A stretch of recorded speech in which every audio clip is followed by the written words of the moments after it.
If you just joined us, you're welcome. You're watching Arise Prime Time. Now, at this point on the program, I introduce our guest analysts who will give their perspectives and stretch it so far. I'm now joined in the studio by Arise News analyst Mahmoud Jaga and Dr. Constance Ikokwu. Good to see you both, and thanks for your time. Let's start quickly by talking about the National Assembly, and there's one sore point I want to raise. Let's start with you, Dr. Constance Ikokwu, and it has to do with the 10th Assembly. For Mao Ohoabunwa, he says this is not a rubber stamp National Assembly, and he thinks that it's also too early in the day for anyone to think so. So what do you say in the, for especially those who argue that some of these principal officers are actually a very close ally of the presidency? Yes, so Senator Mao Ohoabunwa did admit that there was grumbling after the names of the principal officers were announced. And it was so because while the Senate President, Godswill Akpabio, said that he widely consulted with members before there was an announcement, some party members or some colleagues countered and said that was not the case. And from what I'd gathered, indications are that there was a list. Godswill Akpabio said that the list was from the Senate caucus. It means it came from the members themselves. But indications were also that that list was a list approved by the presidency. That essentially means that the presidency got its candidates. I mean, it's not a bad thing. They got the candidates they wanted. The question then will be, if that is the case, are we going to have a Senate that is independent, that will work more in the interest of the people, or that will be one that just does whatever the presidency wants? That is there for us to see. From the 9th Assembly, as he also pointed out, a lot of people felt that it was a rubber stamp. There are more expectations this time around because we really face a serious crisis in the economy. So we are hoping that it will be a different situation.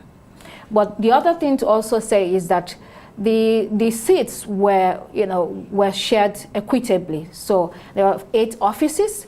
The APC got 4, and then there was a PDP. I think PDP, NNPP, and Labour Party shared the remaining. So you would say that at least everybody was given a position, and they would probably work together, in this assembly. Let me bring you back with Jaga. Listening to Constance, one key thing that was played out has to do with the scenario of every 12 there is a dissenting voice. So is that okay for us to discard what the Senate President has said in terms of saying that this is a consensus, so with some few who were agreed on grumbling? Well, a consensus usually, I mean, in a large body like, let's say, the House that has 360 members, or even the Senate that has 109, consensus means most members agree. You can't probably have every single member agreeing, to the consensus. But the most important thing now, going forward, really is the effectiveness with which the new National Assembly discharges its duties, this independence that we are talking about. There is nothing wrong with the assembly members. I mean, Mazi Ohoabunwa said so. There has to be cooperation between the legislature. The Constitution is not expecting a war permanently between executive and legislature. They have to cooperate in the most important areas. However, where there is evidence of excess or laxity on the part of the executive, that's where we expect them to stamp their feet and exercise proper oversight and check excesses and waste and other things. That's the issue. But of course, maybe people are right when they say that the former National Assembly, the 9th one, cooperated too much with the executive, so that many perceived lapses were not openly challenged. That's the situation you don't want. But of course, this present leadership was essentially chosen by the presidency and the party, because many weeks before the inauguration, the APC in particular announced with the concurrence of the presidency that this is the person we want for Senate President and Deputy, and this is the person we want for Speaker. Although there was a contest and election and everything, but essentially those ones got through. Now that does not mean, because they had the backing of the presidency and the party, that they should not be alive to their responsibilities of being vigilant and checking where there is excess and abuse. Well, Dr. Ikokwu, you know, listening to Jaga here, one key thing has to do with going back again, looking at the last assembly, the 9th assembly, and for many, they now think that perhaps this present assembly must not kowtow with the executive arm. This is about independence of the judiciary. Should the policies and programs of the executive tallies with the good of the overall people of Nigeria, should there be bickering? Well, normally in the National Assembly, the National Assembly's job is most times approving what the president gives to them, seeks for approval for, and then of course the budget of the country, a lot of money that goes through the country that has to be spent, they have to approve it. So this is where the party comes in, this is where the presidency comes in. If the president wants to borrow 3 trillions of naira, and the National Assembly feels that this is not good for the country, then this is where they have to stamp their feet as an independent institution serving the Nigerian people and say, hey, President, we are from the same party, but we believe that this will not augur well for the country, so we're not going to approve this. You want to see that. Yes, there is need for collaboration. There is need to work together for the country to make progress, for the country to improve. At the same time, like he mentioned, excesses should definitely be stopped at the door once that happens. So this is what people will be looking forward to see from this assembly.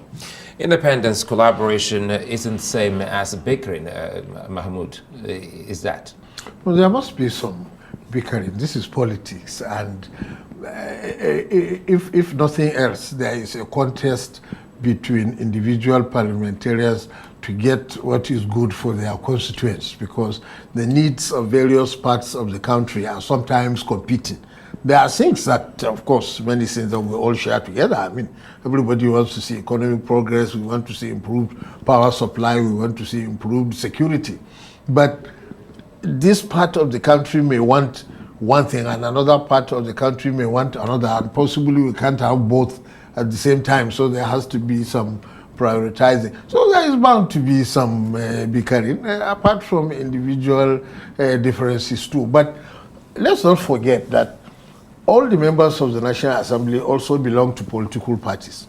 So if you belong to a political party, especially if you belong to the same political party as the president, then the assumption is that the party has a program. And if the president is implementing the program of his party, as a member of that party, you are also expected to be part of the support for that program. But of course, there will still be differences about approach and effectiveness of implementation, and some lapses here and there, which as a member of the parliament you should stand up and point out. But there is nothing wrong if you share with the president the same party platform and program and are pursuing its implementation together. Because at the next election, all of you could swim or sink together based on whether you delivered on your party programs. Swim or sink, it comes to INEC, which we just saw Professor Mahmoud speaking, Yakubu speaking of what INEC is doing at the moment. Ezewan Wagu, Chairman Partners for Electoral Reform, spoke to us earlier, and he said the 6 specifics listed by the EU, only 2 fell, within the purview of INEC. Speak to us, Ikokwu, here on why you think that the EU's report on the last election isn't properly fit to be a report for INEC alone. No, so they are doing a report for the entire country. So the responsibilities do not fall on INEC alone. there are areas where the legislature has to come in. But before I even expatiate on that, 3 points quickly. Okay. Number one, it is the prerogative of a country to invite or not invite election observers. In this case, INEC invited the EU election observer team.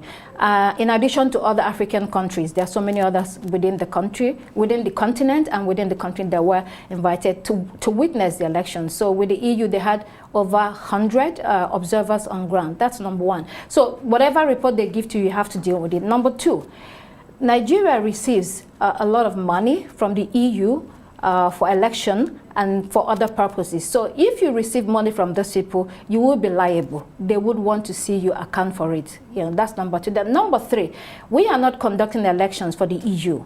We are conducting elections for our country. So we should be a country capable of reflecting on shortcomings, on failures. If there are any of those things that happen, weaknesses, we should be able to work on them. Then coming to the report, it talks about ambiguities in the law.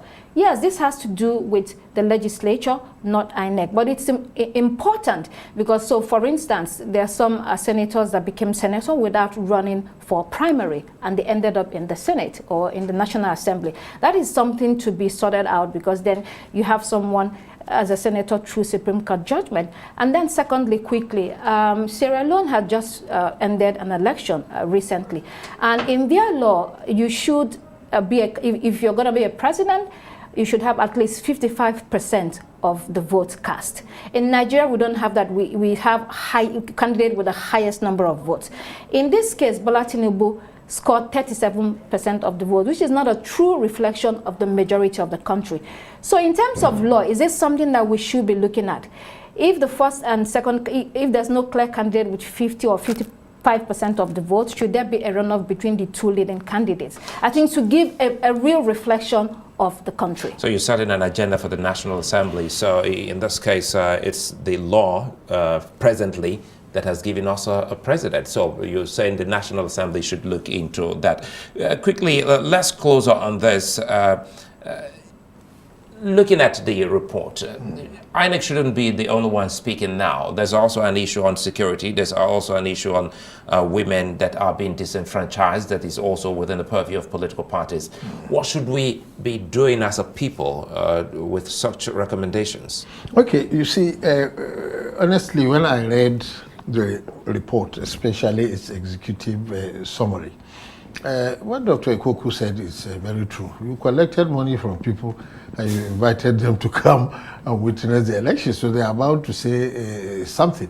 However, the executive summary gave me the impression that they merely listed all the shortcomings of Nigerian society as a developing country, because they mentioned everything from economic crisis. They said there was fuel scarcity, there was no naira cash available, there was violence in many parts of the country, there was thuggery in some areas, there were fake news, there was cash, there was vote buying. You see, most of these things are beyond, but of course some are specific to INEC, like they said, the failure to post the results real time. But that one also has to do with the infrastructural incapacities that we have in many cases. So they listed virtually all the shortcomings of a developing country. Okay, quite all right. Some of the other specific things they demanded, like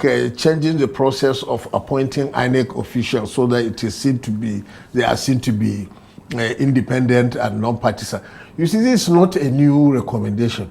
The Justice Ways Panel on Electoral Reforms in 2010, 2007 and 8 actually said so, that why don't we appoint the INEC chairman more or less like we appoint Supreme Court justices, that let the National Judicial Council advertise, interview, this and that. So it's an old recommendation. Right now, the problem we have is that the Constitution vests the power for all executive appointments in the president. But you can modify that by law or by changing the Constitution. So certainly there are some of the recommendations that we ought to look at. The problem, as the last speaker said, was that the report opened on a negative note, because the opening sentence said, like, the election didn't meet the expectations maybe of the international community, and then they listed all these things like even fuel scarcity and the lack of the cashless policy. All those ones are shortcomings of us as a third world society. Well, and we'd like to thank you for your time, both Constance Ikokwu and Mahamud Jega. Many thanks. Well, that's it for the program on Arise Prime Time. Do join us again tomorrow. From me and the entire team here in Abuja, it's many thanks for watching and goodbye.